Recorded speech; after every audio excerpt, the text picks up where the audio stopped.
Oh, hi! I didn't see you there. My name's Catmuffins, and in this video I'm going to explain to you how I believe I've won at least 2.8% more games by not surrendering. So let me cut to the chase here. Of my last 322 games that I've played, I know it's a small sample size, but that's all I have to work with. I've won 177 and lost 145. Of those games, I counted 158 surrender votes.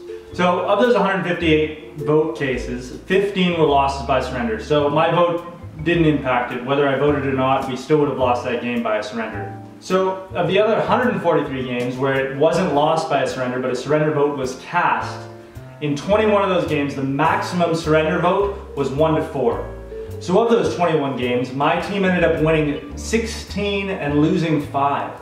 And I'd attribute that because, 1-4, that's the maximum surrender vote that would happen in that game. So that usually ended up being somebody who lost their lane early, decided to do the one surrender vote, and everybody else vetoed it.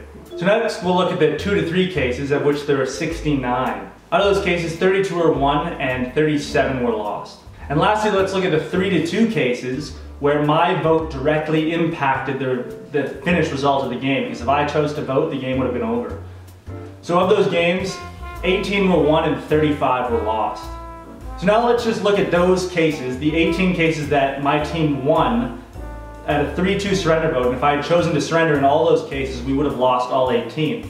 So let's say I chose to surrender in half of those cases. That's 9 extra games that I would have lost because I chose to surrender in those cases. That's where the 2.8% more wins comes from, out of 322. So now let's say I surrendered in all 18 of those cases. That's another 5.6% more wins. So now you're probably like, Catmuffins, come on man, 2.8% more wins, is that really that significant? So I converted it a little bit into division for you guys. Let's say, for example, it takes 8 games to advance a division if you're getting average 18 LP per win. So that's 6 games to get into your promo series and 2 games to win it. If I've won 2.8% or 9 extra games in my 322, that works out to 1.125 more divisions. And in the case where maybe I got 18 more wins out of 322, that's 2.25 extra divisions. So it does add up.